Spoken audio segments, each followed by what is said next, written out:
But back home, it just shows for one season a year, usually 26 weeks. Over here, I think the fans are a little spoiled in that they can see it every week of the year. And there's some markets they see it more than we play it, but we tend to be very conservative with it in Georgia. These people have been really wonderful to us over the years. Is this the kind of reception you find as you travel throughout America? Yes, it's absolutely fantastic. In the UK, I don't think there's anybody who's never heard of the program. But over here, the people who have heard of it just respond fantastically, and the welcome that we've had here in Atlanta has been absolutely stunning. Well, we're delighted to hear that. We pride ourselves on Southern hospitality, so we hope it has been good for you. We talked for a long time yesterday. You also worked on All Creatures Great and Small, which is also a very, very popular show on Georgia Public Television. Yes, I worked on the first 3 series. I didn't do the specials that have subsequently been made. And my dog, Pepsi, starred in 40 episodes of the show as one of Siegfried's dogs. Is that nepotism? Nepotism, absolutely, yeah. Yeah. And you were working then at the same time on the Doctor Who series. Is that where you first met Peter? First met Peter on All Creatures, yes, indeed. And Peter is over here. Let us take that as a segue. Dana, who have you got? Oh, Davison. I've got Peter Davison. This has been it's very exciting, of course. The lights.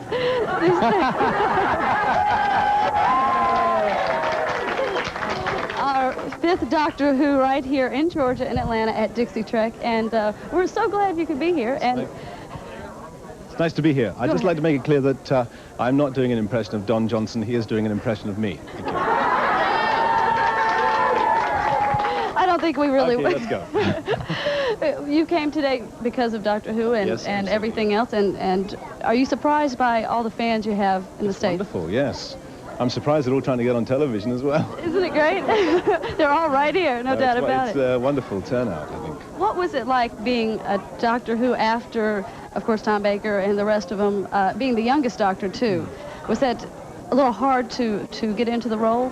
Well, of course, I think probably if there was a problem, it was over here, because over here you've just seen Tom Baker. In Britain, I was Doctor number 5, so that there was a precedent, you know, for the other doctors before me. So it really wasn't a hard task in my mind. I wasn't cast to be like Tom Baker. I was cast to bring a bit of myself and my own characterization to the part. So I didn't really feel any great pressure, although when I did my first convention over here, I was aware of the fact that I was taking on quite a burden following Tom. You'll see a lot of scarves around here. I do see a lot of scarves, and I've offered to unravel every single one of them. Don't unravel.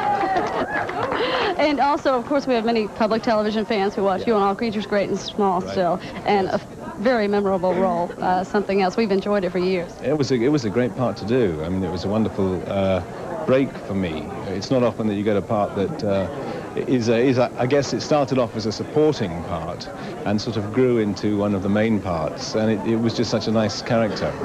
It was. I enjoyed it. I'm from a farm. A lot of us are from rural areas in Georgia, so it was very interesting to see that. People can't believe that it was quite as real as it was, but I assure you all it was absolutely real, and you've no idea where this hand has been. Okay, I heard those stories already. Yes, I keep having to assure people here that it's true, because they believe that the BBC went to some elaborate measure to do trick photography, and we don't have that kind of budget just for the sake of the actors. Didn't work. So Doctor Who was a little bit cleaner. It was, yes. Practically, strange enough, practically every television series I've ever done, I've ended up in the water, drowning, as I did in Doctor Who as well. I don't know why that happens. In All Creatures I did. I fell in a lake. It's maybe it's just something about me that people want to try and drown me. I don't know. But anyway. We don't want to drown you. Definitely not here. We're so glad you could be here tonight and enjoy the episodes. Do you have anything, one of your favorite episodes, or anything special you'd like to share with everyone? Because they're so interested, I'm sure, in what your experience. Well, I suppose my favorite episode was the last story I did, which was Caves of Androzani, because it was a sort of poignant for me, because I was leaving, and you kind of savored that episode, and it was also, I think, the best story that I did.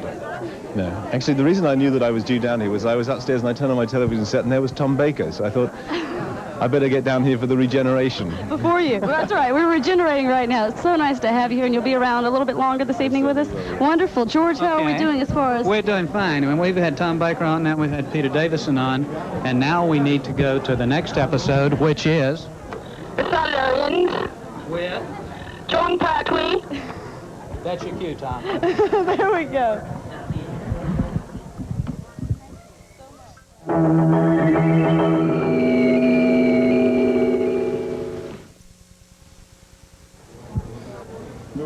Okay, here we are. We are at the Sheraton Century Center Hotel in North Atlanta off of Interstate 85 on the Access Road, and we're at Dixie Trek. And here along with me, George Wern, is Dana Middleton. Hello. And most of you probably know us by now in that we generally come around and ask you to pledge money to us. Tonight we're not doing that. Tonight we're at Dixie Trek, and it's our way of saying thank you for your support over the years. And between Dana and myself is Bill Smith, the chairman of the board of the Atlanta Star Trek Society, the sponsors of this event. Tell us a little bit about Dixie Trek. Dixie Trek is a convention which is put on by the nonprofit Atlanta Star Trek Society. We have been doing this for about 6 years now. This is the first time we've ever been at this hotel, and the hotel has been wonderful to us.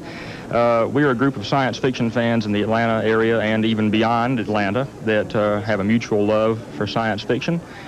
We've gotten into it so deeply that we just felt that from year after year we have to put this convention on just to ourselves have a great time and for all these other people to come in and have a good time too. I don't recognize this as my favorite Star Trek character. Actually, no. A lot of people have asked us recently why the Atlanta Star Trek Society is so involved in Doctor Who.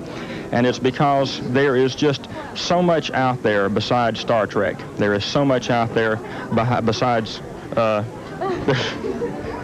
no, not my scarf. There's just so much out there. But who is this fella? Do you know him? Is Don Johnson here? Where is the security on this situation? I mean, I don't know. I need staff, security, somebody. Get this. Did this guy pay to get in here? Is this a typical event? This is a typical event. The costume contest that we are about to have tonight is standard fare among science fiction conventions. We think ours is among the best of any that are around. It's a lot of fun to attend. You need to come on down to the Sheraton Century Center and come to Dixie Trek tonight. We'd love to have you. We're going to be running until tomorrow as well. So come on down. We'll be going full day schedule tomorrow. All of our guests will be here tomorrow. You'll be able to see everybody tomorrow that you want to see. We have John Nathan Turner, Peter Davison. You've seen all of them on TV before.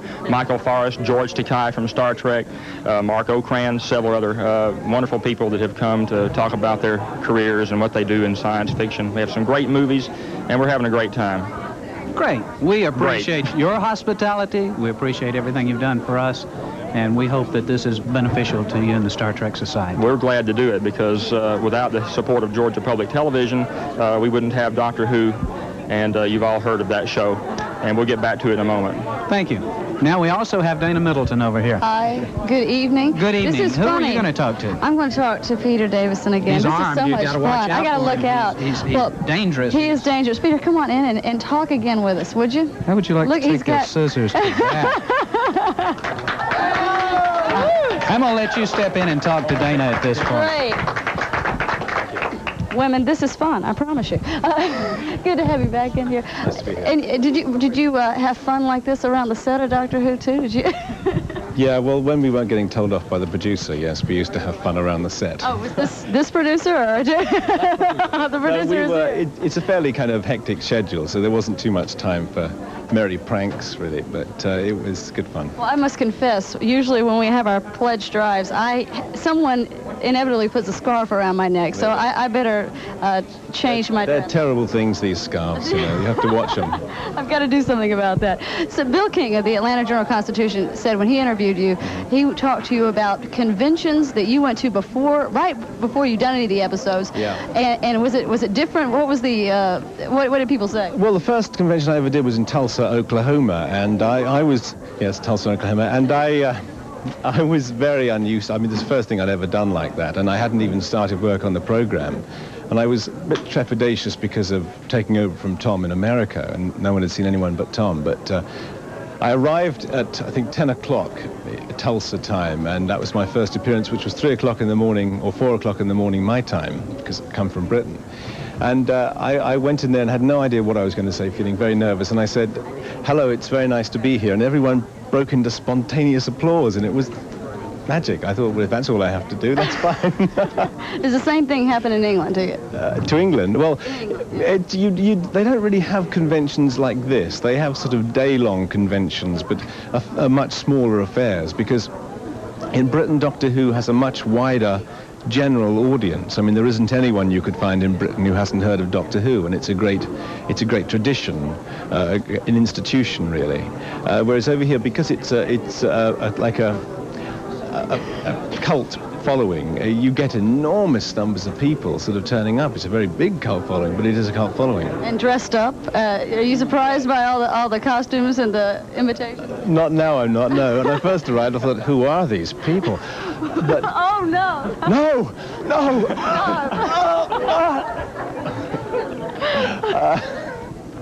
When I first arrived, it takes you a bit by surprise, sort of walking into the foyer of a hotel and seeing 50 people dressed as you. It's a bit alarming. In fact, wearing I haven't worn my costume today, I'm sorry, but there are a few people around if you want to see what it's like. But wearing your Doctor Who costume is the best way to travel incognito at a Doctor Who convention. Oh, because they'll never know. Exactly, there are so many lookalikes around. Now, I had some questions people wanted to ask. Who is your favorite villain in the series that you worked with? Well, I suppose the favourite villain, apart from the Master, who you don't really, he's a sort of, I would say the Cybermen. They're the monsters that I really wanted to do a story with, because they're the ones I remember from years and years ago when I first watched the programme. But they evolved a lot when they first appeared. I don't know if you've ever seen any of the William Hartnell episodes. We haven't gotten them yet. Hopefully one day we will. They were much more basic, and they used to have a kind of cloth over their face rather than the elaborate mask that they had later. And rather than the actor inside say the words, the person who was playing the Cyberman would just open his mouth sort of like that, and someone else off stage would say the words. So they just go, and the voice they had was rather magical. It wasn't the sort of electronic voice, because I guess they couldn't do that then. So they do a voice which put the accent in all the wrong places, like they'd say, "We are the Cybermen. We have come to destroy you." And that was actually, it was kind of frightening. I was a young lad then. It was rather frightening, yes. They were, because it was meant to be sort of decaying people in there, really, sort of strange, not quite humanoid, but the actual Cyberman outfit was like a life support system. So I take it then one of the episodes with the Cybermen in it was one of your favorite series? One of your episodes? Yes, it was. It was, I think, for a long time, Earthshock was the favorite story that I did, which was from my first season. I think that was superseded in the end by the last story I did, as I said earlier, which was my favorite, I think, of all of them. The ending one, the regeneration. Yes, we're going to slip around a little bit because we don't glow in the dark over here, unfortunately. Fantastic. Peter ended up his 10 years as Doctor Who, what, about 2 years ago? I had 3 years. You had 3 years, yeah. But you finished about 2 years ago. I finished about 2 years. We'll get the dates right here. Okay, don't worry. I don't even remember where I was going with that. Actually, I was going to use that to segue into John Nathan Turner and talk about the future of the show, because that's something that's a great deal of concern among our fans over here. Yes, what has happened is that the show has missed a whole season. But we're now back in production very, very firmly. We're making a new season of 14 episodes, and that'll be on the air in the UK in the autumn of this year. What was the response of the fans on the hiatus? Well, when it was announced that the show was going to be stopped for a while, the BBC switchboard was jammed for days with calls from all over the world, and the amount of mail that poured in was just staggering. So we can assure the fans there is another season. Is that... Absolutely, definitely. In fact, we've already started making it. Great. Is Colin Baker set to continue out, or? Yes, Colin Baker's ambition is to stay with the show for 7 years and 1 month. He's determined to break Tom Baker's record. Oh, I see. That sounded more like a prison term there. 7 years and 1 month. Time off for good behavior. I don't know. What kind of audience does Doctor Who play to in Britain? Well, back home it's between 9 and 90. It's a show that appeals to all ages, and it always has done. So it's basically the same kind of audience we draw here, then? Yeah. I think there's about sort of in their late teens to late 20s, early 30s here, but as you can tell from the crowd that's here, there are some very young people and some rather mature people. It does seem to appeal to all ages. I thought the young people were bringing the mature people. I thought they were their keepers. I wasn't sure for that minute. But anyhow, we know that Peter Davison got here in this large blue box behind us, which is a TARDIS that Bill Smith we were just interviewing made, and whose neighbors asked him why he had a large blue outhouse in his garage. They weren't sure. But we also know that John Nathan Turner came over on BCAL, and we want to thank British Caledonian Airlines for their support of Doctor Who on Georgia Public Television. Give them a hand.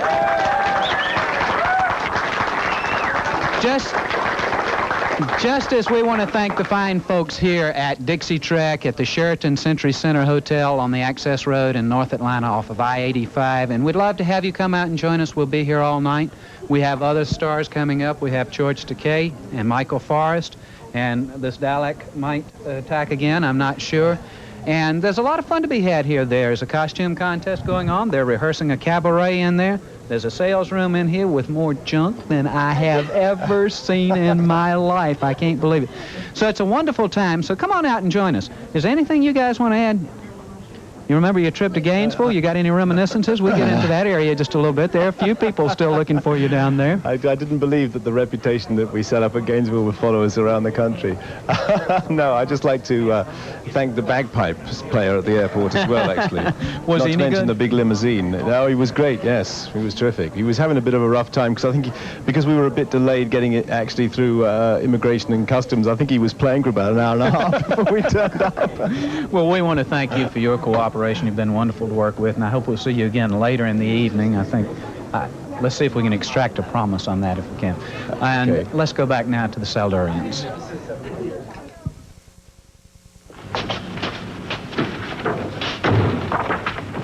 Well, what about those records, Liz?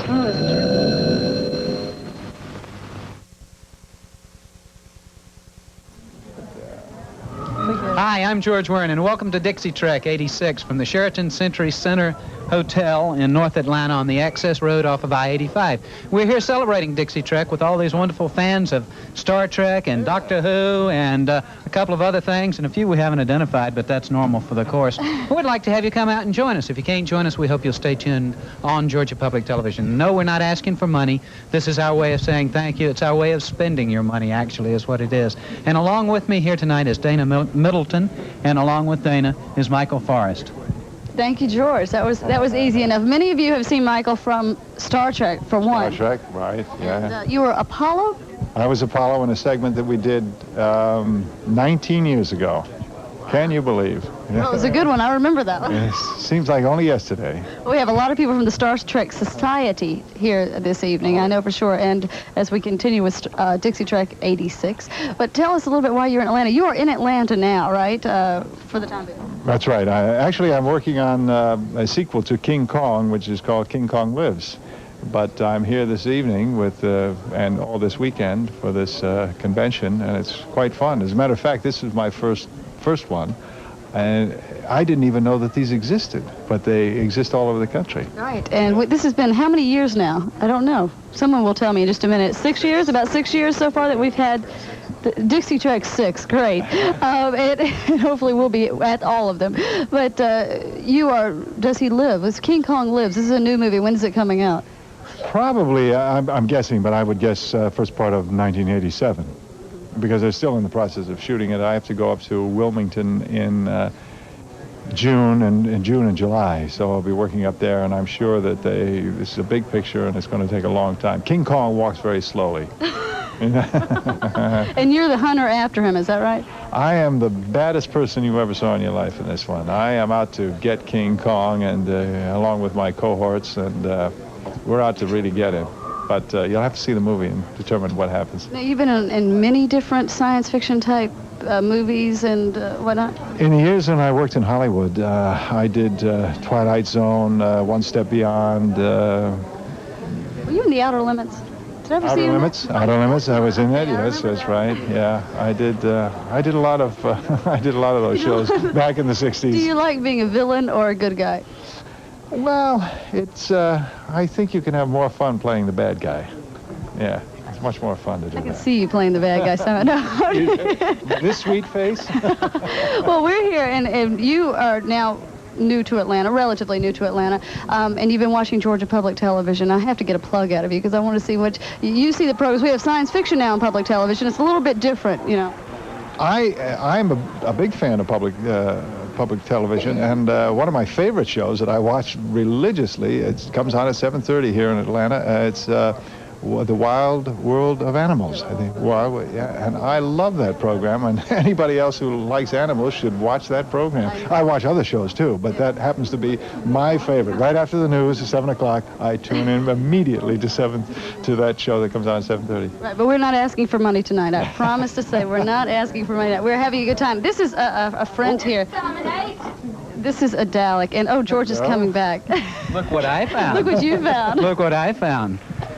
What is this? This is a Dalek. Yes. Can the Dalek. I'm sorry, Dalek. Anyhow, this is one of the creatures out of Doctor Who. Creatures, let you move. This is the kind of thing, what are we Michael. hearing? Huh? Applause in the background. People that are not here are missing something. That's the costume contest going on in there. I want to. We will. Okay. Can we see who wins in a little bit? I assume I hope so. Good. This is part of the phenomena that Michael was talking about the people and the dedication. And the builder of the Dalek is Dalek. I'm sorry, Dalek. Charlie Duval. How do you Come do? on in, Charlie Duval. Okay. How many Hi. hours do you have in this thing, Charlie? Oh, we have about 6 months in this. 6 months. Were there plans, or is this something that evolved? Well, a friend of mine who's a professional draftsman, his name is Mel Cohen, he and I worked on this. He did most of the planning work, and then he and I built these together last year. We built this one and the one behind. And the red one? The red one over there. How many Daleks were there actually that worked? Do you know that? Well, on the trivia question one night. I've been told there was only 3. Okay, but, I had heard 6, but I'll take over. You probably I've heard that, but I've... We want to vote on that. Anybody want to vote on that? I've heard they've only had 3, but I don't know. 3. I don't know that one for sure. Correct.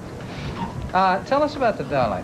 What is the Dalek made of? Well, actually, the Dalek is the body of here was to house this creature, which were a mutant race of humanoids, which were originally called the Khalids. And they mutated to a form where they couldn't live except inside one of these machines. And they were programmed to be completely merciless and to go out and try to conquer the world. And they have one thing that they say. They say, Exterminate. I see. Okay. Thank you very much. We appreciate this, Charles, and we appreciate the Dalek's participation here. I'm sorry? Danny. Danny Dalek. Danny Dalek. We have some folks here from Savannah. Is that correct? WVAN. They watch Dixie Trek.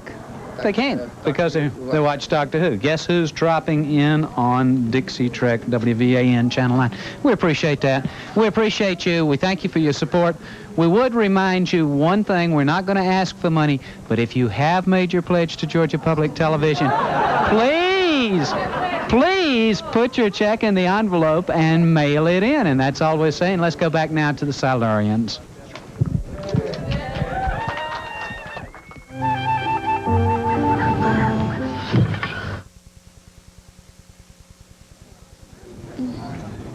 There is the TARDIS, and standing in front of the TARDIS are a lot of folks here at Dixie Trek. We're at the Sheraton Century Center Inn on the Access Road off of North 85 in North Atlanta. Hi, Dana. I'm glad you have to tell the directions. I probably will forget the telephone number and remember the directions. Only directions tonight, no telephone numbers. We're here at Dixie Trek 86 to have some fun. We've talked with Peter Davison this evening, Michael Forrest, John Nathan Turner, Doctor Who, and lots of people. We have another guest coming up in just a minute. Very special guest. Plus Danny Dalek. Don't forget Danny Dalek. We're having fun tonight, and we invite you to come down to Dixie Trek. There is a costume contest going on now, and that's what the noise you hear occasionally behind us. And we've seen everybody in there from Danger Mouse up to all of the doctors, Tegan, Edric, everybody. So I don't know what's going on in there now. It sounds like championship wrestling, actually. Oh, there we go. Look, here we go. Here's part of the contest, the costume contest. And if I had my glasses on, I could tell who that is, but I certainly can't. Can someone tell me what we're looking at? a fight. Is this the cabaret? We're also, this must be...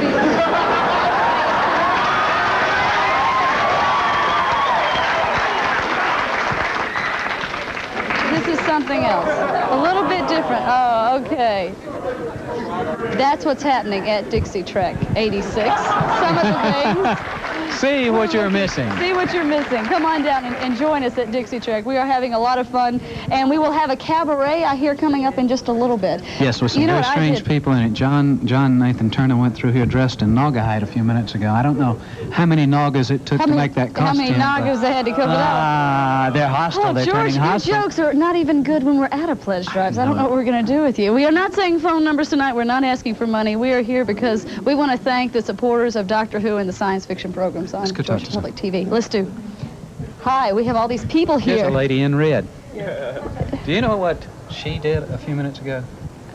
What? She asked me for my autograph.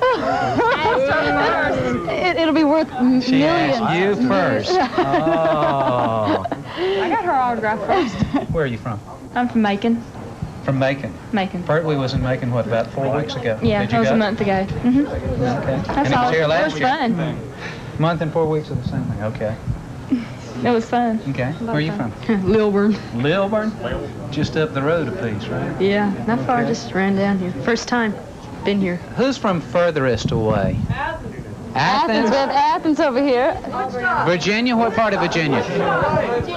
Virginia Beach, Virginia. Gallifrey. That ends that. Gallifrey. They're all from Gallifrey.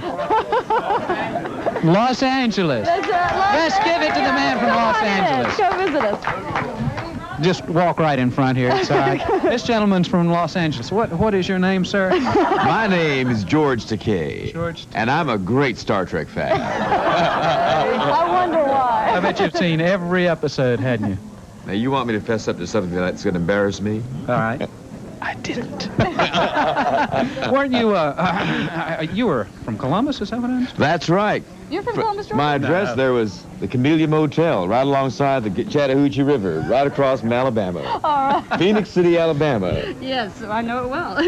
Beautiful country. And you Oh, it's a lovely country, lush, verdant, and they told me that occasionally there were bodies that bobbed down the Chattahoochee River.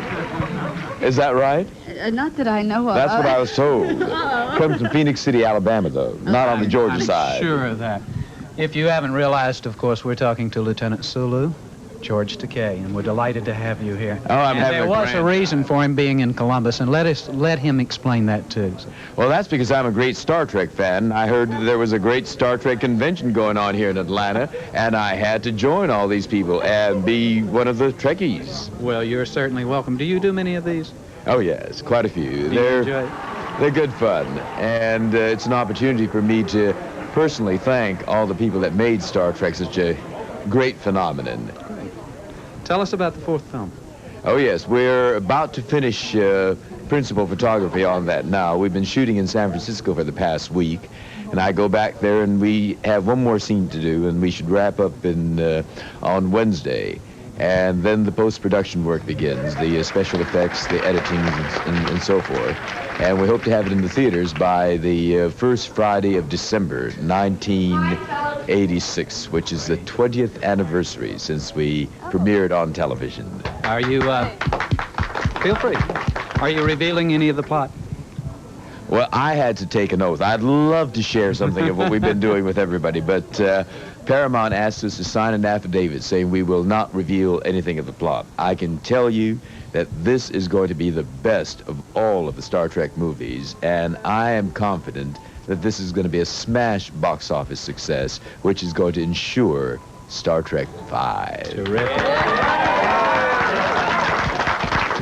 And in the interview earlier, you did a wonderful routine about how many Star Trek films you would be willing to participate in. Would you tell us about Oh, my. Well, this is the fourth Star Trek, and I think I'm ready for the geriatric Star Trek, Star Trek 34. You know, we have the third generation of Star Trek fans who weren't born when Star Trek was on television, and I think we should prepare ourselves for the grandchildren of those people. Can you do the routine about reaching for the console?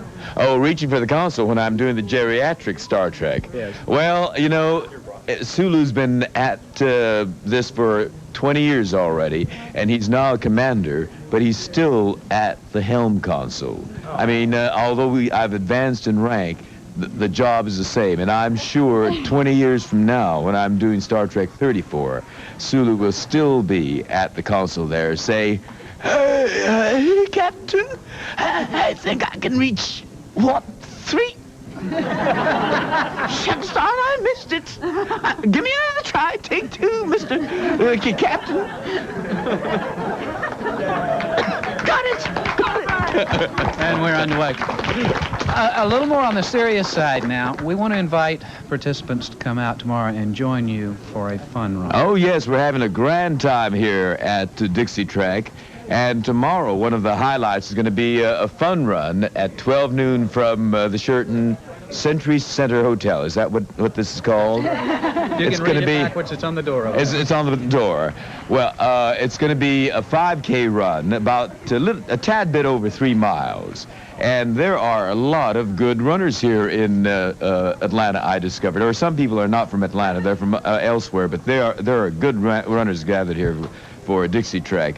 This morning, I ran the Peachtree Road Race route down Peachtree Avenue. That's a 10K, 6.2 miles. A real challenging run, and particularly that hill that's known as Cardiac Hill is indeed daunting. You had a great day weather-wise to run. Oh, it was glorious. You ought to be here for the real run. That's the 4th of July. Yes. Now, isn't that when it's nice and sultry here in Atlanta? Yes. I don't know whether that's the kind of weather we'd like to run 10Ks in. Well, then tomorrow is a good day for a 5K. Oh, it's going to be a glorious day. And so we would invite you to come out and join Yes. George Takei. Do come out and join And the us. rest of the mob, and come dressed appropriately and wear your shiz, please. And Oh, yes, please. We had one guy who ran part of it this morning, part of the 10K without shoes, barefooted. And he did fall by the wayside, but his feet still quite intact. A little dirty, but it's still intact. You've been judging the costume contest. Anything really impressive?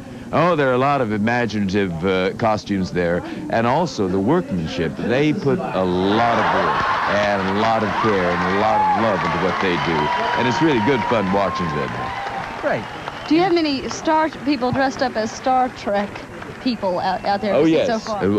Lieutenant Uhura came out in her, not her uniform, but her private clothes. Oh. And we had a penguin, a Starfleet member, a penguin that's a member of Starfleet. Really a delightfully done costume. And lots of Doctor Who's, I think. Yes, all indeed. 5, I think. The difficult thing is for us to finally have to make a decision. I'd love to sit back and enjoy this, but the moment of truth comes for us. We have to say this is better than that, and that, believe me, is going to be very tough. That's coming up in a few minutes then. Have y'all announced? Y'all haven't announced the winner yet. Oh, no, is that no. right? We haven't seen Coming up in yet. just a little bit. So we'll be looking forward to that a little later on in the evening. Oh, yes. And maybe we Definitely. can interview the winner. Yes, that would be wonderful. And see what kind of costumes we do have here at Dixie Track. Join us this evening because we are going to have a lot more fun to come. We're going back to our John Pertwee episode. That's a new episode of Doctor Who that we show here. We've have 3 doctors thus far, and John Pertwee's the 3rd one that we have been able to get on Georgia Public Television along with the 3rd Doctor himself. So, George, you have anything to add to this? Yes. Back to the Silurians, and thank you, Enjoy George Takei. Good chatting with you. Bring back dead characters.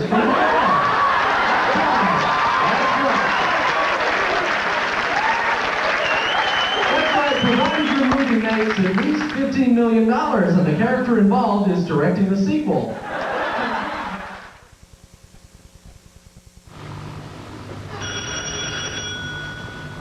They've completely lost contact with the Brigadier.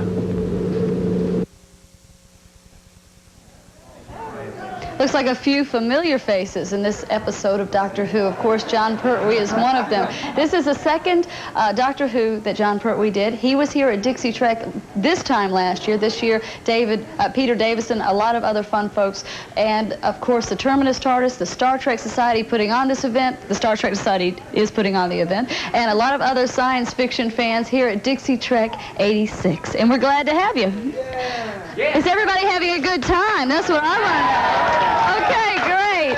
I'm Dana Middleton. and George Warren is with me this evening, and other folks from Georgia Public Television. We are here live at Dixie Trek. We'll be back to the program in just a couple of minutes, but we're not here to raise money, but I do have to take care of a couple of points of business right off the top. First of all, if you did pledge during the drive, why don't you go ahead and send in your contribution? I know y'all hate me for doing this. We're not going to do very much of this. And Tom, our producer, said we want to also give you the address. So why don't we do that right now, Tom? Can we put the address up there?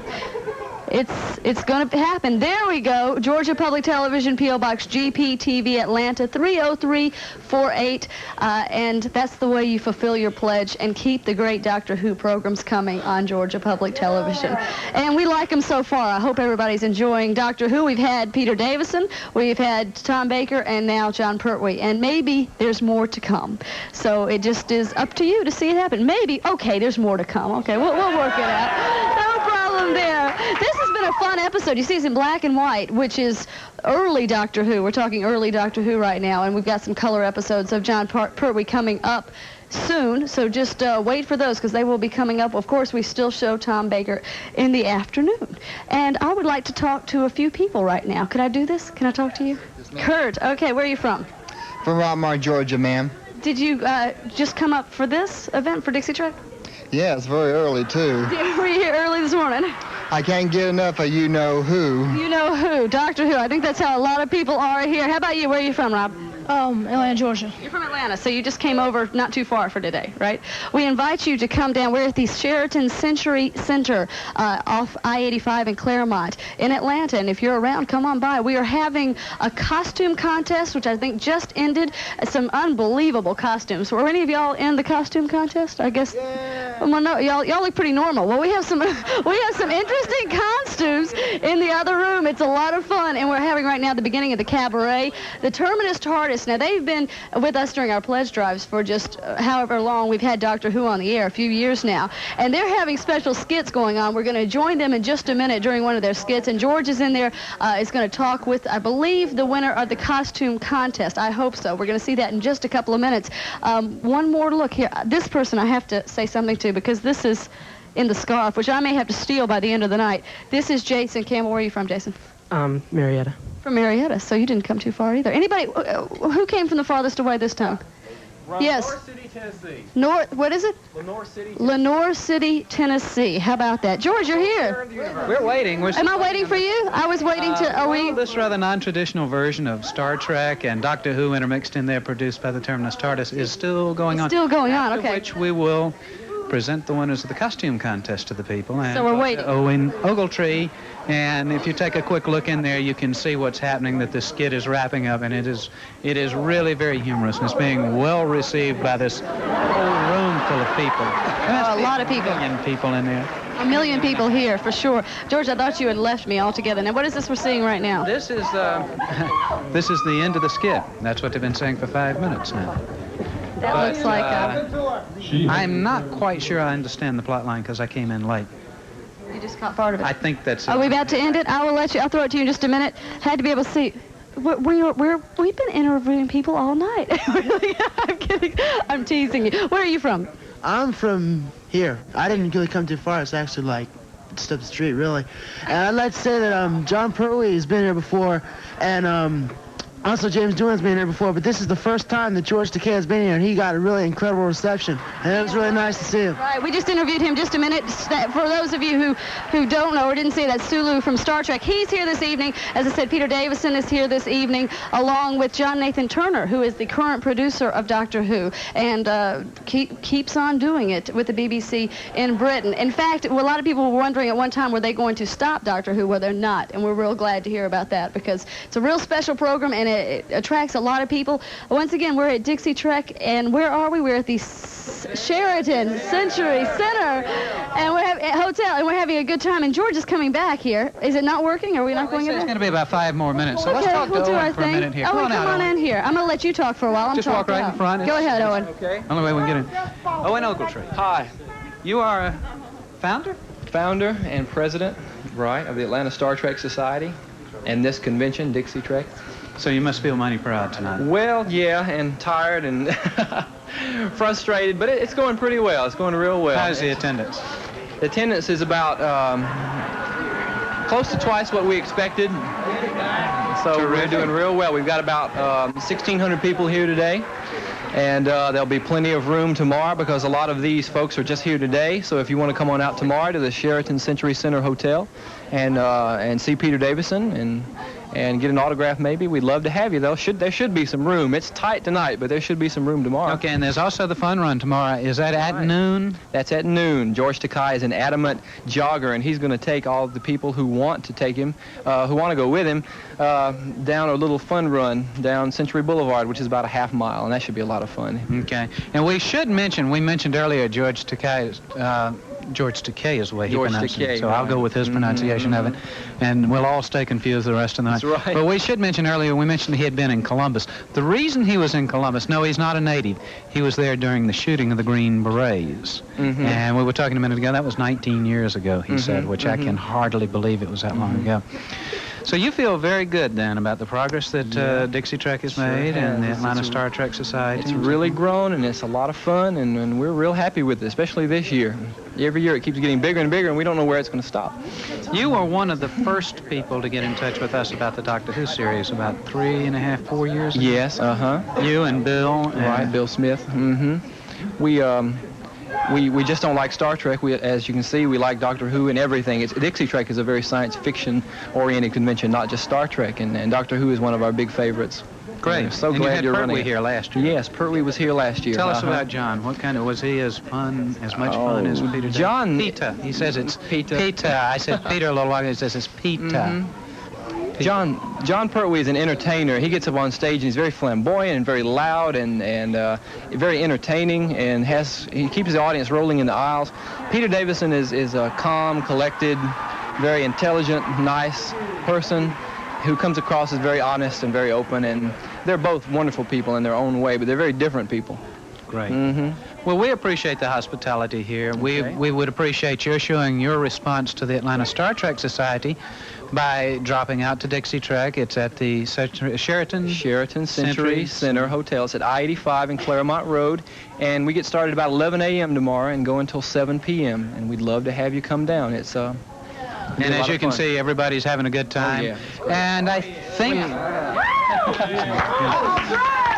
When we come back, we'll have the winners of our costume I think contest. that's what we'll do, and I think for the time being, since the old clock on the wall is not coinciding with our plans, That's right. Let's go back to John Pertwee and the Silurians. Come see us at Dixie Trek.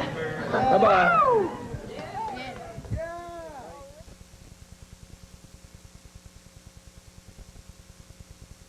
You're doing? Have you done enough damage? You're making a terrible mistake.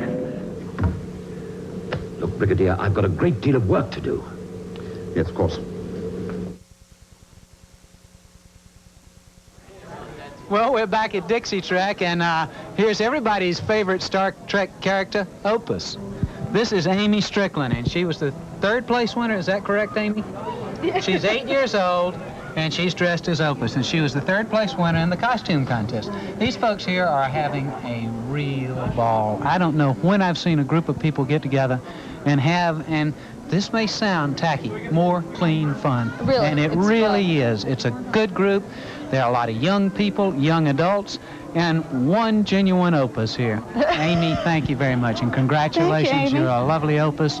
And I guess we'll see you in Star Trek 5. Is that right?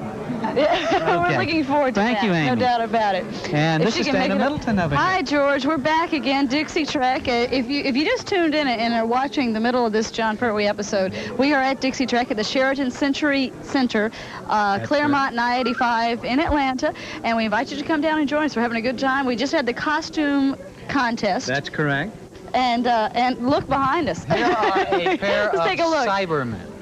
These are the ones that Peter was talking about. Peter was talking about earlier. Peter Davison was with us earlier. My name? Your name? You want a hint? Perry Pertwee. I'm sorry, say that again. Perry Pertwee. For real? Really? This is Perry Pertwee? Not closely related. Not real closely related. No. But the resemblance is there, the family resemblance. No. Really? And you are? Patty Pertwee. Okay, we're going to buy that. We're going to accept that. We'll accept it. This is a pledge night. We don't have to confirm it. George. Perry and Patty Pertwee. Yeah. dressed as Cybermen. These were the second place winners in the costume contest. Look at the work that has gone into these. There's a lot of hours in this, a lot of dedication to this. It's like the work that went into the Dalek we saw earlier. Yes. And we forgot to mention, do you know where those Daleks came from?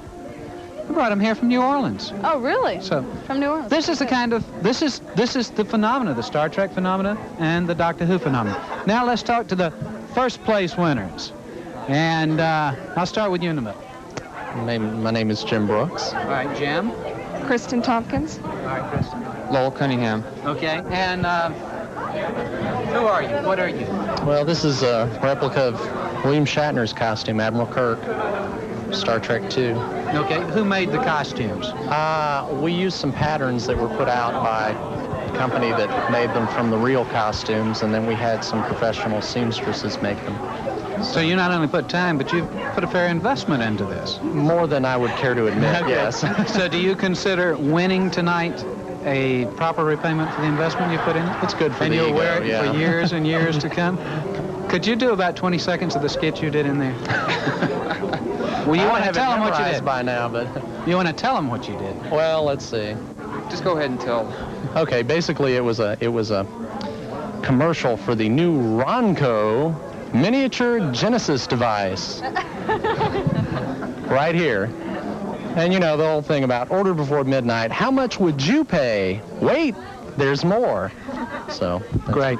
It really was funny, and these people out here having a good time. And our congratulations to you and to the Cybermen, the Pertwees, and to Amy Strickland and Danger Mouse and a few others over here and all the rest of these people, many of whom were in the contest. Our congratulations to them and our appreciation to them. And we know they're having a good time, and we're having a good time too. Dana? We are. Can I come back Would you in like here? a surprise guest? Whoa, hold it there. Man, Pan back okay? left. Wait, Pan go back left. back a little bit. Pan left. Look at this man. Where have you Do seen you him know before? who this gentleman right He has here a is? beard, and he's grown up. Do you have any idea? Come on over here. Come say hi. Nice to meet you. This is to meet you. Bill Mooney. Right. I said it right. I You said did. it right. Very well. And you all saw him because remember at the end of Lost in Space, it would be like da da da da. That's exactly. And you know you have the little thing, and everybody's on their little spacesuit and they're flying. I love was that it. show. I mean, I watched it all the time. I cannot believe I'm meeting him. I mean, I'm just meeting him right now for the first time. And you were here at Dixie Track for the convention. That's Have you had right. a good time so far? So far, so good. We just got in today and we spoke on the panel, helped judge the costume contest, and so far real good. Talking about my comic book I'm writing for Marvel Comics called Great. The Comet Man, coming out in October. The comment, man. Oh gosh, it sounds great. Yeah. Have you been doing this for a long time now? The first issue comes out in October, so it hasn't been going too long yet. Great. But I'm Well, enjoying it. was it right that did I see you in the Twilight Zone? Did The 3 movie? Twilight Zones, so, Did I and see you in the movie film. too? Okay, yeah. I thought I did, but I wasn't sure, and I wanted to make sure. You were in, I forget which one. Which It one was was a remake of one I did as a kid with the little mutant child Anthony who can That's think right. people into the cornfield. You were in that, so. Yeah. But this is a little bit different, I guess. Do you see this kind of following throughout the nation? If you go to Well, the I go to about 5 or 6 cons around the country every year. I collect Golden Age comic books, so coming to the cons, I get to find what I'm looking for. All right. Yeah, I saw a lot of things. We had they had the setup. What was that with all the dealers and everything? Yeah, I haven't gotten into the dealer's Unbelievable. room yet, but tomorrow It I'll is be. amazing. They almost got me. I mean, look out. You got to look out when you go in there. There's so many neat things. Good stuff, collectible things. What happened? You know, Lost in Space is one of the earliest. Is it one of the earliest? I think science fiction. It was on programs? about a half a year before Star Trek first Before came Star on, Trek but came it's out. more of a fantasy show, you know. Than How many years were you on that? we did 83 episodes. It was on 3 seasons. It was something. I know there are a lot of fans. And it's still in reruns, of course. Oh yeah, it's been in now. syndicated. Do you all ever over. see the people you used to work with on that? Every once in a while, you know, Christmas cards and stuff. We bump into each other around town. Everyone looks real good and is doing real well. They're doing it's continuing to do different things. In fact, Yeah. I've seen several of them since then. Yeah, most of them are still acting or writing and Doing things. staying creative. Yes. Oh, so you'll have, it's the Comet, look at the Comet Man. Comet Man, still acting, making records with my band, Barnes Oh, and yeah? Barnes. Yeah, our didn't 6th even know album this. comes out in July on Rhino Capital. And Fantastic. Keep Great. busy. So doing more than just Lost in Space that's going on. You've Oh, kept yeah. with it. It's Oh, yeah. fantastic. Well, we're really glad you could be here tonight. Me too. It's a lot of fun, and we are going to have a lot more fun. I think, have the skits finished? Is the cabaret finished, Oh, I or we think can have it's more? just warming up It's now. just warming up now. So This is the place to be. This is the place to be. Come see us at Dixie Track.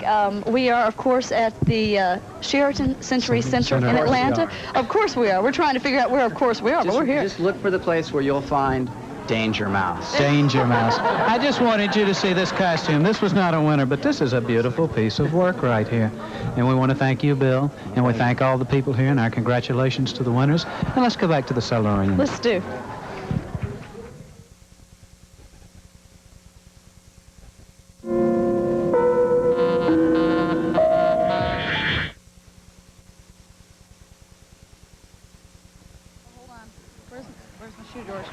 Yeah, where's your shoe, George? I don't have your shoe, Dana. Dana, do you have your my shoe, George? I didn't know. Hello. How are you doing? We're still at Dixie Track, and we're having a good time out here. In fact, what did we just see? We were all kinds of things. They're having a cabaret in there, which is talent performances from many of the people. We saw Michael Forrest sing a song. We saw that. John Nathan Turner sing an incredibly funny song, and I don't know what's happening in there now. But these folks are having a ball out here, and so are we, and we hope you'll consider joining them tomorrow starting about 11 o'clock at Dixie Track at the Sheraton Century Center Hotel on the Access Road, I-85 in Claremont. Right, it's very close, lots of fun, and a lot of people still hanging out this evening. Is it all day tomorrow? All day tomorrow. All day tomorrow. And if you want anything to do with Doctor Who, want to meet people and want to see what's going on here, you will be in for a great treat. I promise you. It really is fun.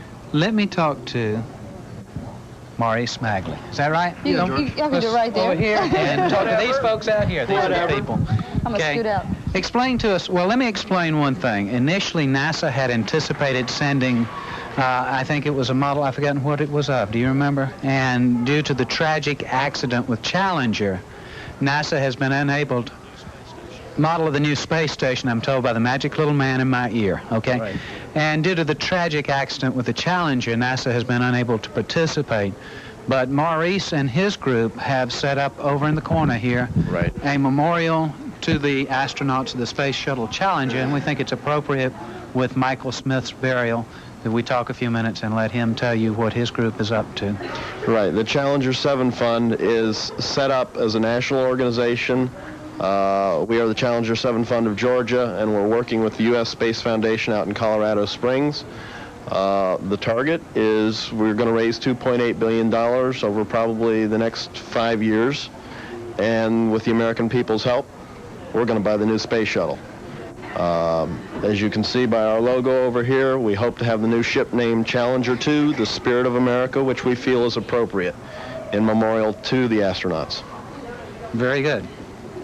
And this is part of a group that is a national group. There are other organizations doing this. Yes, yes. There is a group that is part of the national organization in Ohio, one in Florida, us of course, the main organization in Colorado Springs, and a couple other groups which we're working with getting together right now.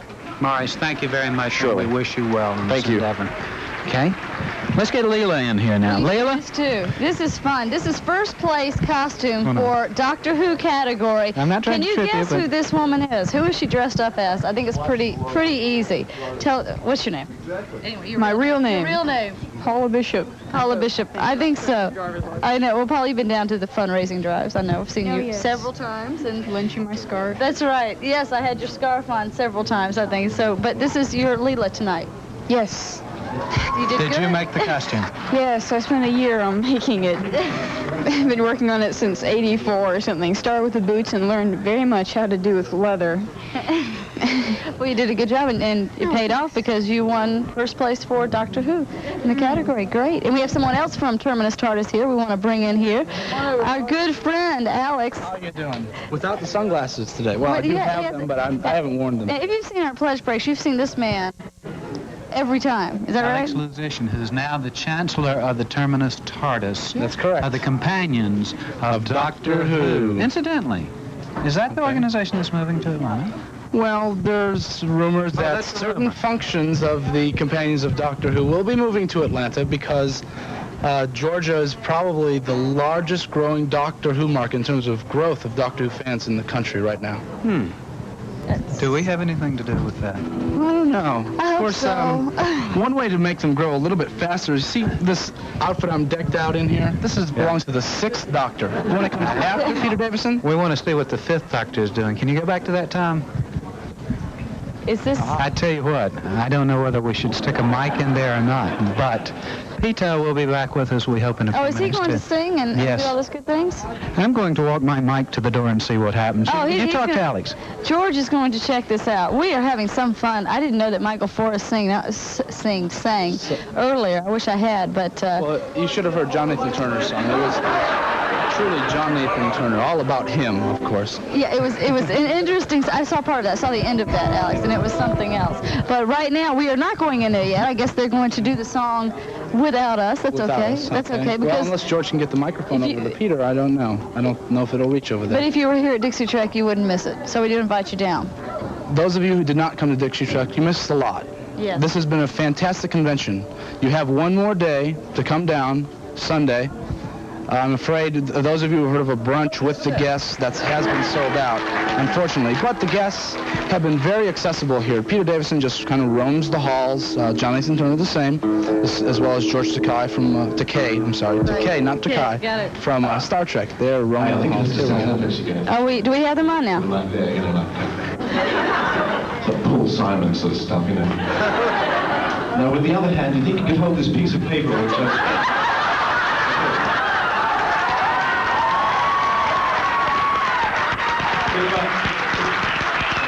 If Gail can get a bit sort of tired, we'll stop in the middle and have a rest. You know. This is ridiculous.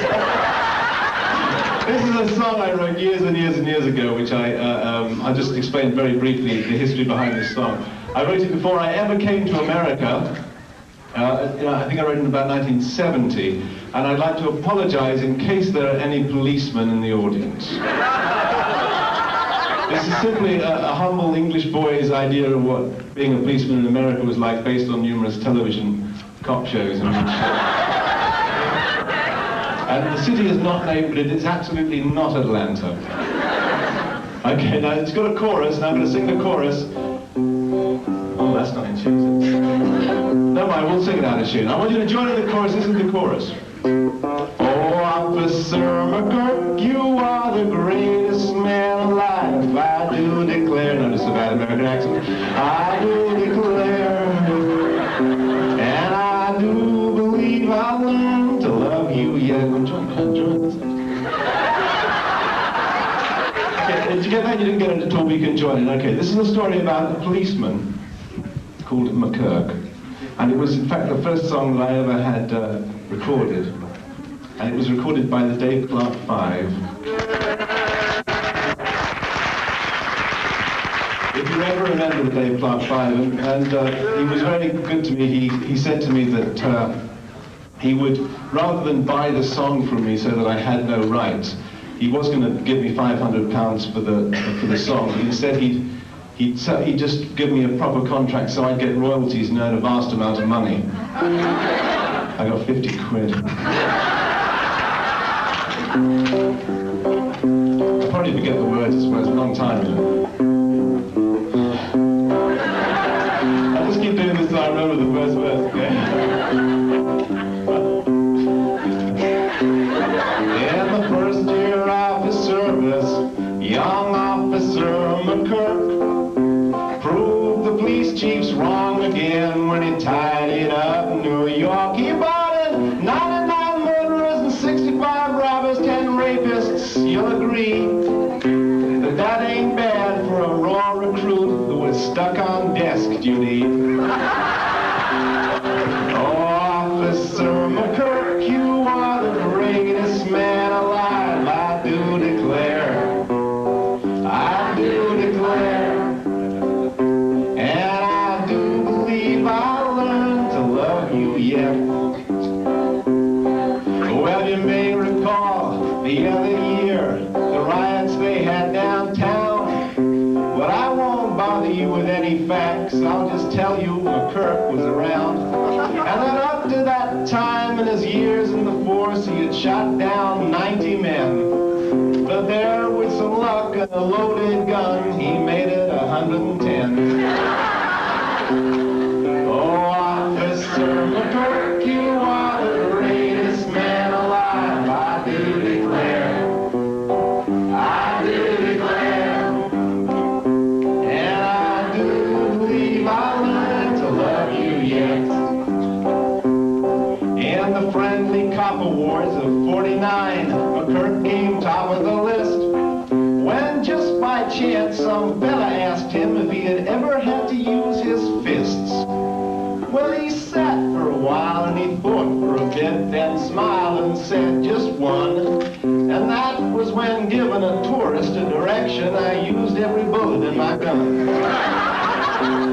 Oh, Officer McCurk, you are the greatest man alive, I do declare. I do declare. And I do believe I'll learn to love you yet.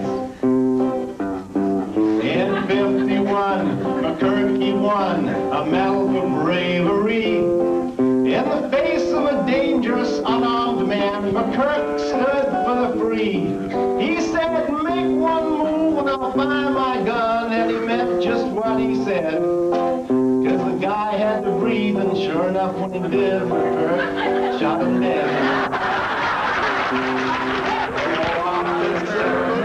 You are the greatest man alive, I do declare.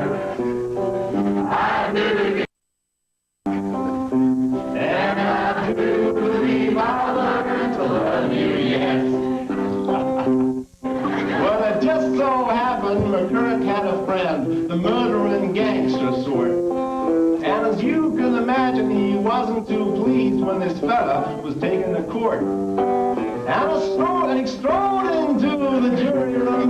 No one knows what he did in there. But the way it worked out was the fellow went free and the judge was given the chair. Oh, Officer McCurk, you are the greatest man alive, I do declare. I do declare.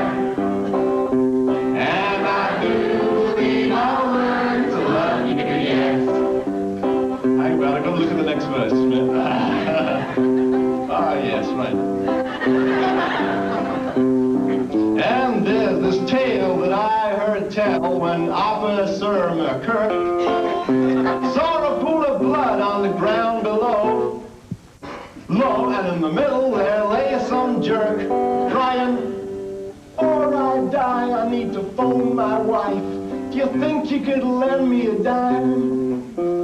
Well, McCurk said I would, but you owe me $10 for a fouling up the sidewalk fine. Oh, Officer McCurk, you are the greatest man alive, I do declare. I do declare. And I do believe I'll learn to love you yet. Now, I wouldn't have said in my wildest dreams that McCurk was a violent man. Just everybody that he didn't like, he ended up shooting down. And whenever McCurk was called to a crime, you could bet your very last buck that they wouldn't bother with the prisoner's van, send straight for the mortuary truck. Oh, Officer McCurk, you are the greatest man alive, I do declare. I do declare. And I do believe I'll learn to love you yet. This is the sad bit.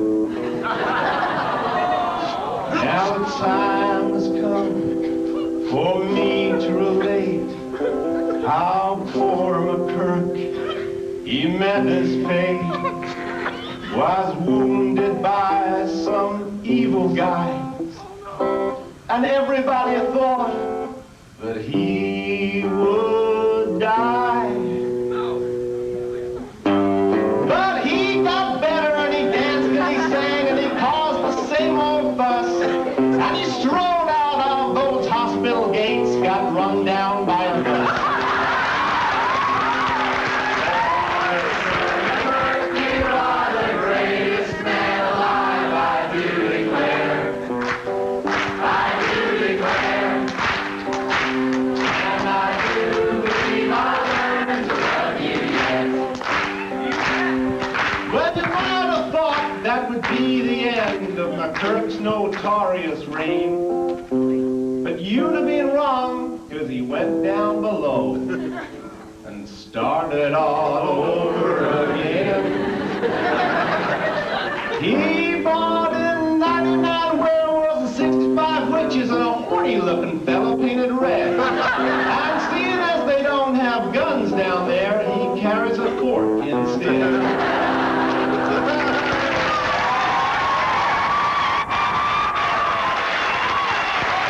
There you have the Fifth Doctor's impression of the New York City Police Department in America prior to his coming over. Now let's go back to the Third Doctor, John Pertwee, and the Silurians.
Well, man, at least I didn't lie. Yes, the one with the scarf. That's great.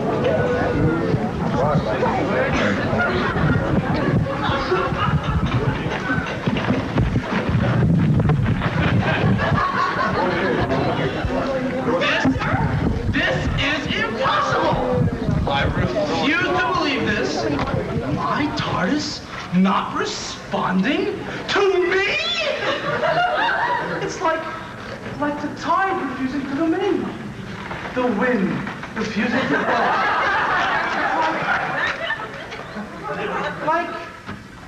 Like your mouth refusing to shut.